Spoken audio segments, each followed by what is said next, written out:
Today, we have the pleasure of speaking with Lisa Summers, the CEO at Marketplace Superheroes.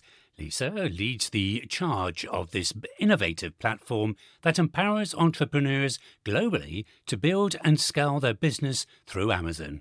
I'm excited for this because Lisa will shed light on what Marketplace Superheroes is, why it's a game changer for anyone looking to enter the e-commerce space, and how their support makes the Amazon platform accessible and less daunting for new sellers. So, Lisa, welcome. Thank you so much. Really delighted to be here and chat all about all things internet marketing and Amazon with your Vinyl Impressions radio show listeners and also your Marketing Bugle followers, of course. We're really excited and pleased to have you, so thank you. Could you start maybe by telling us a little bit about your background and what your role is at Marketplace Superheroes? Yeah, absolutely. So I am CEO of Marketplace Superheroes, and the company was founded in, I believe, 2014 by my brother, actually. So that's a whole topic we can possibly get into about working with your siblings. But yeah, it was founded then, and I came along a little bit later because I was actually studying to be a psychologist.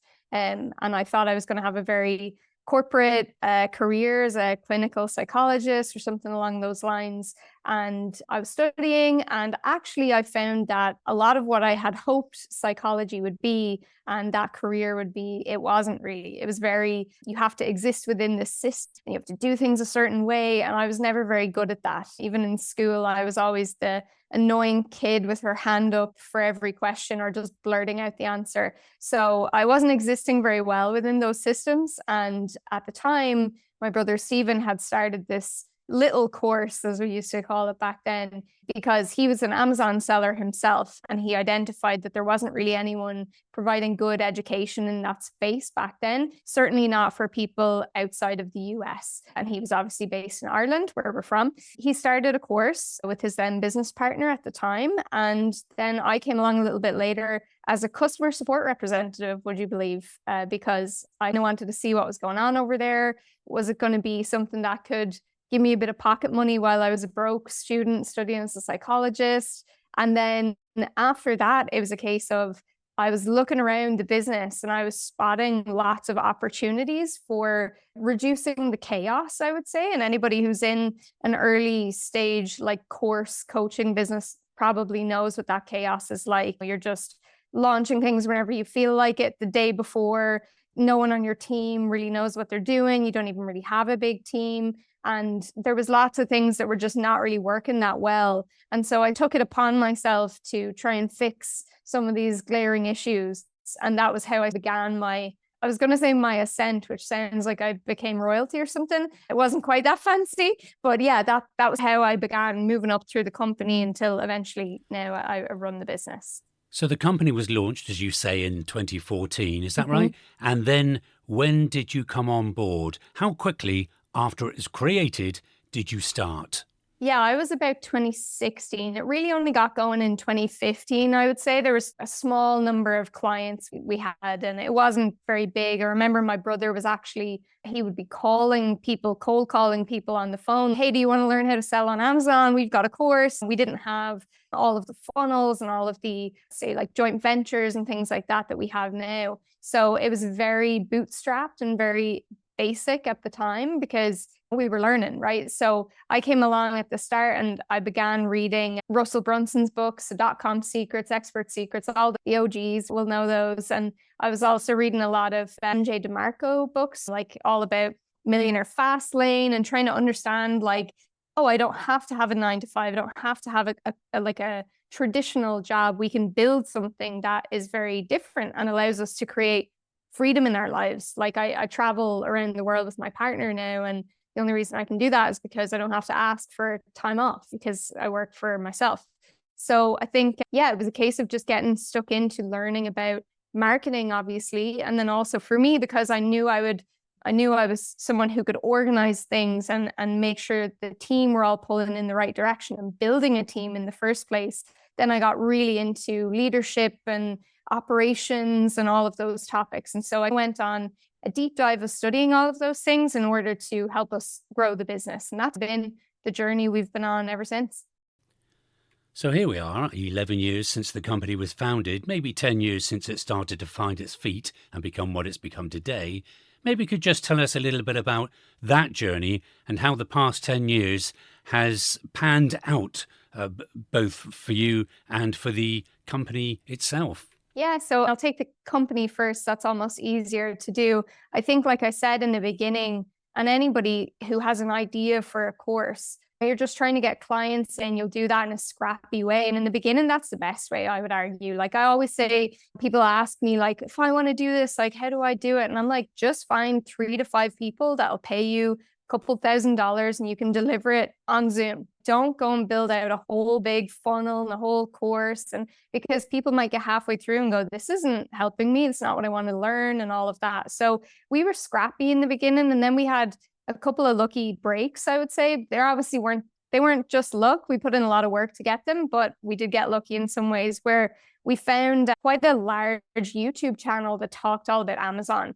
And so we actually partnered with them, where they would make content about us, they would promote us to their audience. And so that was one of the first like big breaks of, we were getting lots of people coming into the program because we had leveraged someone else's audience. And that was like a huge takeaway for us then, and something we continue to do to this day, because it's quite difficult to build an audience, as I'm sure lots of listeners here will know. But when you can access other people's audiences, it makes it a lot simpler. So we would run webinars to their list, and they would get on with us and endorse us and all of that. And then that really started the snowball of people coming into the course, which at the time was $997, of course, great pricing, just DIY program. And then after that, we went and built out a coaching offer, like a 5 or 6K coaching offer. And now we have low tickets and all of the above. But yeah, that was one of the biggest things that happened for us at the time, was just discovering that accessing other audiences was a much faster way to grow, getting on podcasts, doing all of the things that we still do now. And then we really, from there, the journey of the company has been discovering what we're really good at and what we're not good at, and outsourcing what we're not good at to people who are. So one thing we have become excellent at is creating campaigns. So email marketing campaigns, we would be well regarded in that space, because we do a lot of things differently, where most people will just promote a webinar and it'll be, hey, the webinar's on, come to the webinar. Whereas we will craft narratives around campaigns. So we did one time that was called the 8-Hour Work Week, and it was a take on the 4-Hour Work Week by Tim Ferriss. And it was about running an Amazon business in 8 hours a week. So we've come up with ideas that then enable us to craft campaigns that feel new and interesting, and are value and content led. So even if someone comes through the whole thing and they don't buy, they're usually not annoyed. They're like, wow, that was great. And so the next time they might buy. Whereas what a lot of people are doing still to this day, I see it all the time, is they're just pummeling their list with webinars on, the webinars on, and people are just unsubscribing and getting really upset. So I think that's the development of how we've marketed the company.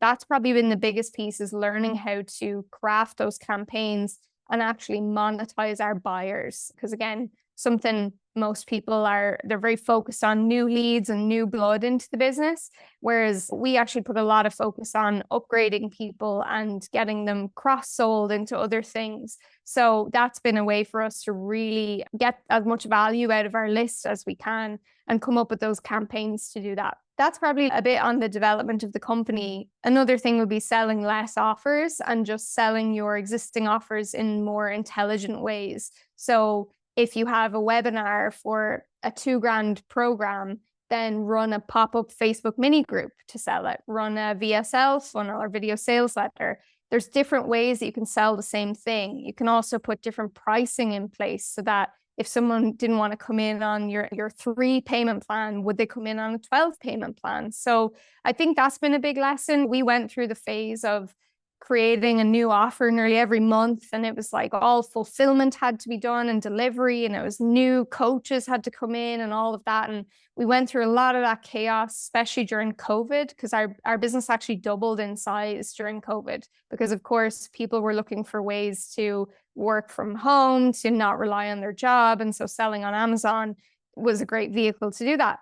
But in the doubling of size of the business, we ran into a lot of chaos. And so actually it was about learning how to manage that chaos and stick to the true drivers of the business, which ultimately for us are bringing leads in, getting them into our $1,000 or $2,000 offer, and then moving them up into our higher ticket stuff. And of course, we use low ticket offers to do that. We use free things to do that. We have a whole host of things we do.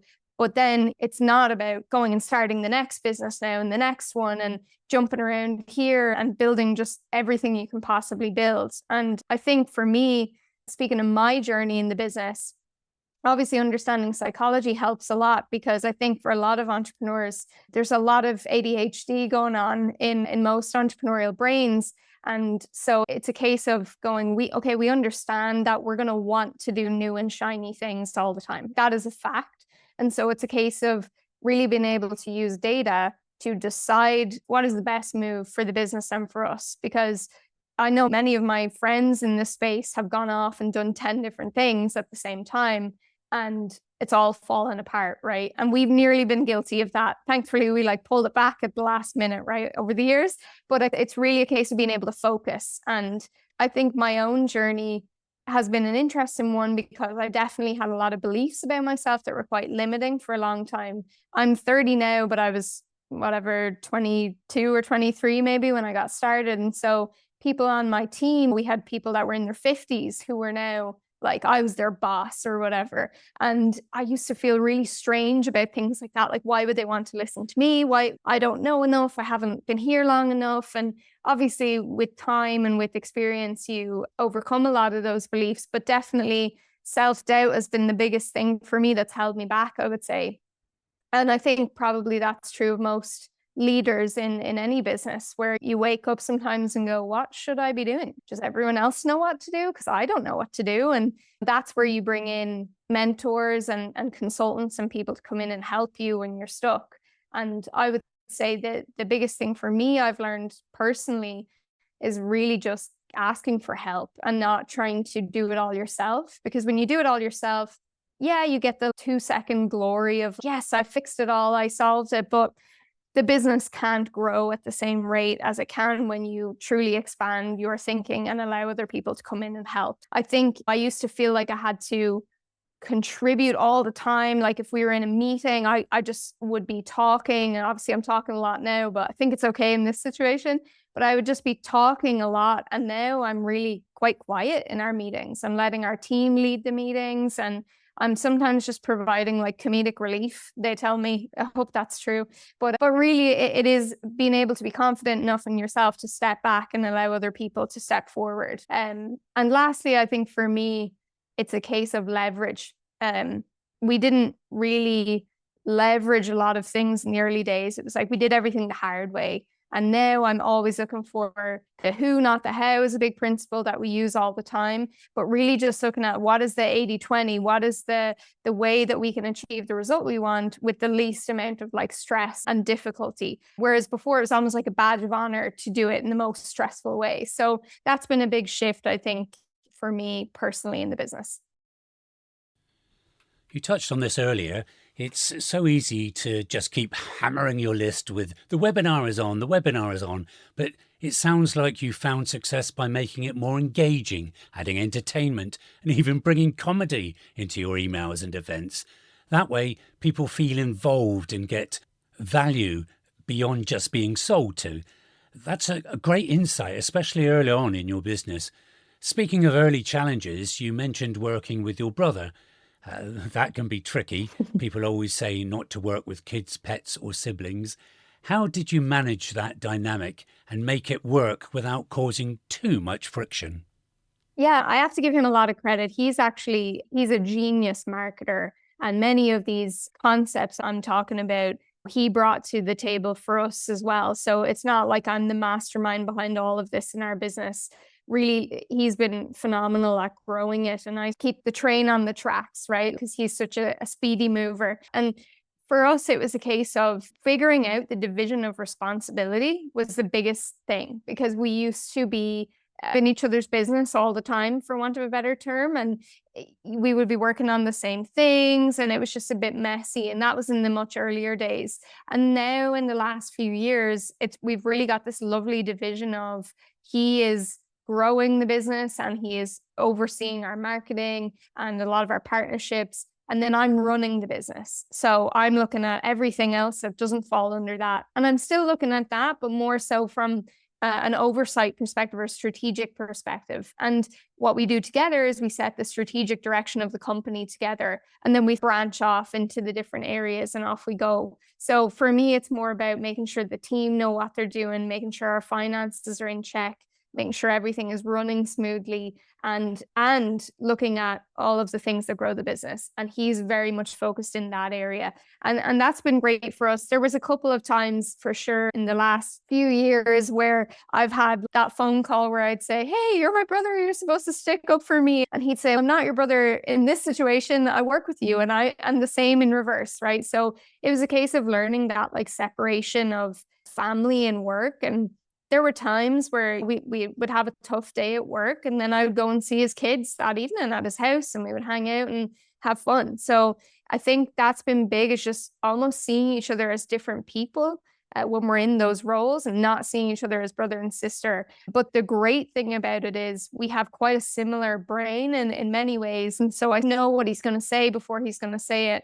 And the same with me. We can move very quickly on decisions, and we both watch and read the same marketing material from other people. So we're studying the same things, which helps us always be aligned, or certainly most of the time. It used to be interesting and never very difficult, but just there were moments of, oh, how is this going to work? And how do we do this? And now I would say we have a pretty smooth system in place, and we have a lot of fun. And that's the great thing. For us, it's about building something long term. We don't want a course that pops up and disappears overnight. We've been doing this for a long time, and I'm sure there'll be other adventures we go on together. But really, it's wonderful to be able to do that with your family and have someone that you just trust with your whole life. Like, I know he wouldn't let me down, and he knows I wouldn't let him down. And that's just a really nice and probably quite a rare thing in business to have. In terms of the lifestyle that you have because of this business, Lisa, maybe you could just talk a little bit about that and the freedom that it's given to you. Yeah, sure. We don't subscribe to the whole be an internet marketer, buy a Lamborghini type mentality. We've never really been like that. But what I will say is, for me, I've spent the last year traveling the world. I've been in Bali, I've been in Dubai, been all over Europe. I'm in the UK now, which isn't very fancy because I lived in Ireland, so it's only over the pond. But I've been in the US a lot, and all of that is, especially for me, I've been really proud of myself, actually, that I have a life that I can just pay for all of that without a problem. And I'm not sitting there counting my digits in my bank account going down and worrying about it anymore. I think neither of us live a very flashy lifestyle, really. We're not really interested in that. We're interested in reinvesting in businesses, and that's what we do. So we don't, like I said, we don't do anything excessive, because we just believe in keeping our heads down and working. And as I said, I've been around long enough now to see many of my friends who they have some success, their lifestyle creeps up considerably, and before you know it, they're in massive debt because they have a huge mortgage, they have 3 cars outside, they're trying to keep up with everybody else on Instagram or on Facebook or whatever. And sometimes that makes sense. If your audience needs that from an ad standpoint, you have to portray that lifestyle. But actually what we've cultivated is a brand where most of our clients are a little bit older. They're in their late 40s to early 60s. So we're not going after the 21-year-olds. We do have some of them, but that's not our primary audience. And so they actually don't want the Lamborghini lifestyle. They want more time with their kids. They want to be able to afford to go on holiday a few times a year. And so it's quite easy for us to present that lifestyle, because that is our lifestyle, and we don't have to do anything excessive to do that. But yes, it's been brilliant. And the big thing for me is freedom of time. I can take a day off whenever I feel like it. Now, I don't choose to because I love what I do, But at the same time, if I have to bring my dog to the vet, I can just do that. Or if I want to go on holiday, I can just do that. There's no asking anybody for time off or anything like that. You just have complete freedom. And the biggest thing that's given me is the ability to learn more because I have time to sit and read a book and go through a course or whatever. And we're always learning. Just because we've had some success in business doesn't mean that we just stop. We're constantly looking at what other people are doing and making sure that we keep our game up so that we can maintain our own success in our business. Sounds like in terms of the business itself, you've got everything set up so that it suits you as opposed to you having to fit in with the business. Am I right in saying that? I don't know if it's really that. I would say I happen to like the way the business runs and I fit in with that more so. I have friends that work an hour a day and their business does several million a year and they're very happy and they don't want to really grow or scale it. We're not really in that camp. We're always looking to do more and to grow. And so we do work quite a bit. We don't do anything crazy. There's no 12-hour days happening, but I probably work 6 hours a day and I'm always thinking too. So I don't know how many hours a day that is, but it probably adds up, right? So I don't even know if it's building it around my lifestyle more so than I've just fit into a rhythm now. But certainly there was a time where I was working a lot more, but I wasn't working on the business. I was working in the business. And I know we've talked about that to death in the marketing space and whatever, but I don't know if I fully understood that actually until probably the last 2 years. I was like, yeah, but this is really important and I have to do it. And the more you do that, there's always going to be things that are really important. But now I'm looking at mapping out the next quarter and what campaigns are we running and how much revenue and profit is that bringing in and what partners are we looking to work with and all of those things. And we're always looking for new partners and new audiences to work with and pay commission to, right? That's the game we're in. But ultimately, it does take a bit of time. It's not wasted time anymore or wasted energy. It's more so dialed in, leveraged activity. Of course, and in terms of your core business, and when I talk about this Marketplace Superheroes, the course itself, if people want to learn more about that and also what it can offer, where do we need to go? And could you just tell us a little bit more about the system itself? Yes, you can go to marketplacesuperheroes.com. There's a free training on there, which will bring you to a webinar. So if you want to learn webinar skills, you can check that out and see how we do our webinars. But what we teach is primarily two models. We teach Amazon wholesale and reselling, otherwise known as arbitrage. So basically what those models are, it's for people who don't even have a business yet, or of course, if you had one and wanted something else that'll bring you additional income in. But basically what you are doing is you're reaching out to, in the case of wholesale, reaching out to suppliers, you're working with them to order a small quantity of their products, and then you're getting them listed on Amazon, shipped in there and sold.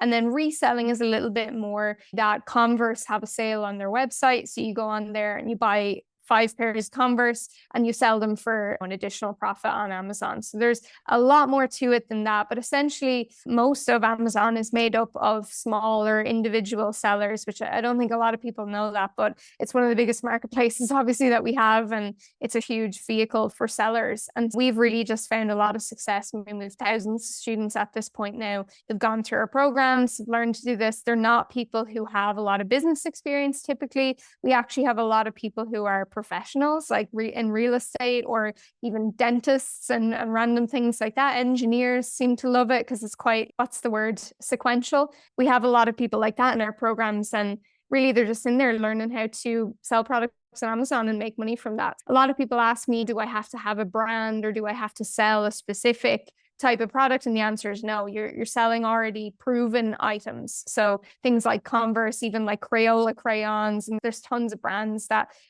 you can sell that work really well. And obviously people are buying all the time. So you don't have to go off and start your own website and drive traffic and any of that. You're leveraging Amazon's platform to do all of that.